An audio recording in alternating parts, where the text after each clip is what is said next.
तर नमस्कार. हे आपला शिव बसलाय. हे कांदा शिवला. हा बा ही भाजी आपली झाली. भाकरी ही भाकर लय करपली. हा बा अंड्याने ह्याला माणसं आलती दिवस तर इकडं लिंबू. आणि आता ना आपलं जेवण चालू आहे. आणि या जेवाय जेवाय बोलव शिव त्यांना जेवाय या म्हणा.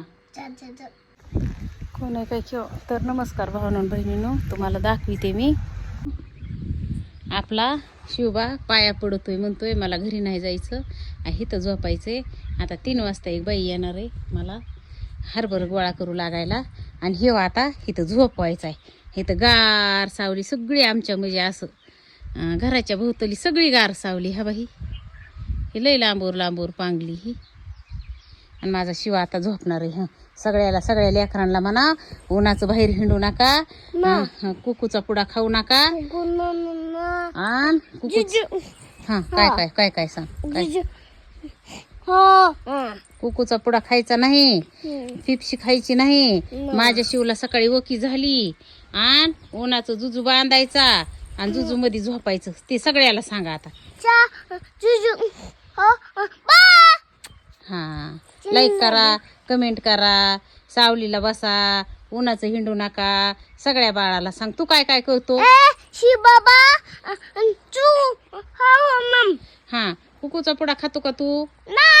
आणि सकाळी कॉफी प्यालता उलटी झाली का तुला? आता कॉफी पिणार का? हा मग काय खायचं? काय खायचं? हा चहा प्यायचा का? पाव खायचा का? बिस्किट आणि झोपा आणि सरक. आणि हे आता ना माझ्या वाघाला इथं झोपी लावायची, जरा वरी सरक. आणि वडाचा कचरा पडून म्हणून त्याच्यावर आपल्याला ना ही साडी पांघरू घालायची. आणि आमचं रानातलं ना जे आमचं रानातलं काम आहे का त्याला खाऊन द्यायचं डुकराला. आता सगळं हरभरू माझ्या वाघाला इथं झोपी लावायचंय. आणि बघू त्या रानातल्या कामाचं करणं झालं तर करणं झालं, नाही तर नाही झालं. आता झोप तू, झोप आता झोप. हा झोप की हाय का. हा हे काय करायचं, ह्या वाड्याच्या पारुंब्याचा कचरा बिचरा पडून म्हणून आता हे काय करते मी, आपण शिवला असं झोक्यात टाकलंय. आणि आता शिवला झोका द्यायचा आहे असा. हा डोळे उडी नको, डोळ्यात कचरा पडतोय. चिमण्याने खोपे दिलेत वरी, चिमण्या हागात येत आहे. पाखरं बसत येत तिथं, हिथंच पाणी पित हिथंच बसत येत. त्याच्यामुळं आता डोळे झाकून घे. बाबा हे कुलूप कुणी केवढं अडकिलं इथं, नाही का पडायचं टाकून लेकराच्या अंगावर. लय आईचं झालंय ह्या वडाचं. हा आता गार सावली इथं, पाण्याचा हौद भरलेला आहे. हे उठून बसलंय का काय गाड्या शिव? हा हे पोरग हा निबर कुंडुळ. नमस्कार भावानो बहिणो, तुम्हाला सांगते आता शिव झोपीला इथं झुळीमध्ये. आपल्याला दुपारून एक बाई भेटली आणि हरभर काढायला बाया भेटानात आहे. आणि तुम्हाला सांगते दुपारून 3 वाजता एक बाई आली, पोरग झोपले, ह्यांना इथं बसविलंय पोरापशी. आणि आता ह्या शेळ्या चरल्या जगल्या, पण ह्या मी गेले की आरडाय सुरू करत्यात आहे. त्याच्यामुळं ह्या पोराला उठवित्या ना, त्याच्यामुळं मी ह्या शेळ्याला बी सोबत घेऊन जाणार आहे. आणि 1-2 तास भराभरा गोळा करू लागते त्यांना. तिथे एक बाई त्यांना. आणि पुन्हा शिव उठल्यावर येते, थोडं ऊन उतरून देते. आणि पुन्हा अजून शिराळाचं मग त्याला घेऊन चप्पल घालून जाते. ते काय गावात जाई नाही. त्याच्या आईने आत्ताच फोन केलता नेहायला येऊ का, पण ती पोरग जाई नाहीच गावात. पाया पडतं म्हणतोय तुझ्या आणि मला नेऊ नको असली हुंबलय. आता आपण ह्या शेळ्या बी घेऊन जावं लागते ना.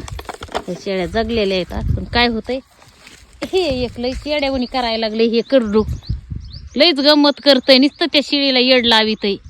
खाणं न करणं, शिळी तिथं नेऊन बांधली की पळून येतय घरी. भूत येतं भूत.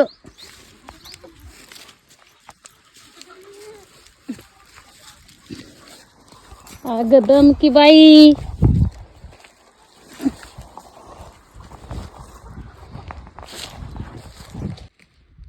हे एवढा ढिगारा गोळा केलाय आणि हे इकडं सगळं गोळा करायचं राहिलंय.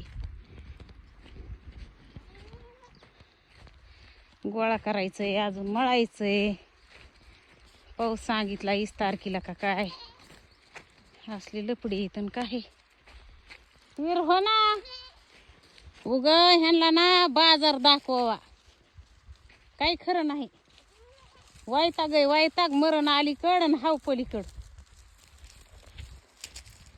शेळ्या चरलेल्या जगलेल्या होत्या आणि तिथं ठेवता आरडू आरडू आरडू आरडू त्यांनी पोरग उठवून घेतलं असतं म्हणून हिथं आणल्यात आहे. हा करड शेळ्याने येईनात आहे. आता करडू माईला हिथं सोडीत आहे आणि पळून जात. मरून दे ह्यांना उन्हात. रात्री बी कोट्यावर गेलते, सवासनी होत्या. जी महागारी येऊस तर म्हैस आरडत होती. साळाकडे बघू बघू माझ्या नावाने तिच्या 2-2 डोळ्याला धारा. तिचं वरडणच बंद नव्हतं. घराच्या लांब गेलं की शेळी आरडती, म्हैस आरडाय घाली ती. तेव्हा ते करडू लागलं त्या तिकडं पळायला.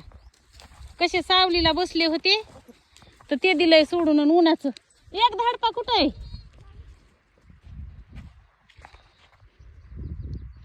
हे काय हे सगळं गोळा करायचं राहिलंय. हा बाई हे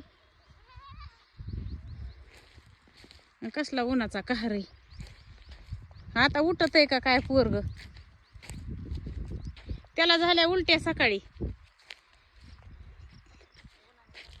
काय माहिती कसली कॉपी का काय पाजलेली अकराला. सकाळी आलं की भडाभडाच उलटलं.